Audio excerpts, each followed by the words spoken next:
Also ich glaube ehrlich gesagt, daran müssen wir uns aber auch schon länger gewöhnen. Also weil dieses Hoch- und Subkultur sich längst vermischt hat. Da kommt es immer darauf an, was man da treibt. Ob das irgendwie etwas ist, was jetzt einfach hineingesaugt wurde und dann irgendwie seine Schärfe verloren hat. Das muss man sich jeweils fragen.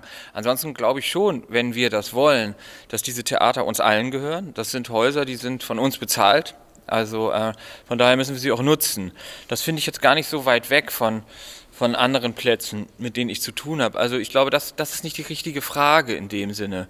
Die Goldenen Zitronen müssten sich das überlegen, aber rein von der Form her erzielt man vielleicht eine höhere Reibung, mit einem Symphonieorchester zusammenzuarbeiten, als jetzt nur im autonomen Jugendzentrum aufzutreten. Also von daher glaube ich schon, dass das in dem Sinne eine Sprache sein kann.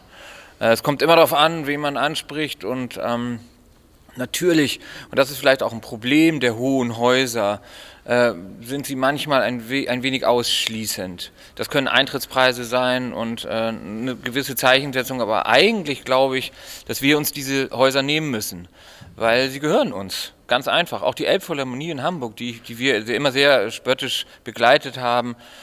Unser Laden heißt die Elbphilharmonie der Herzen, der Pudelclub.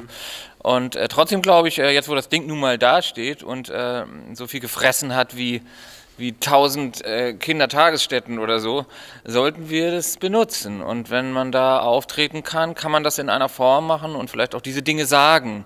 Und dann ist das nicht nur falsch.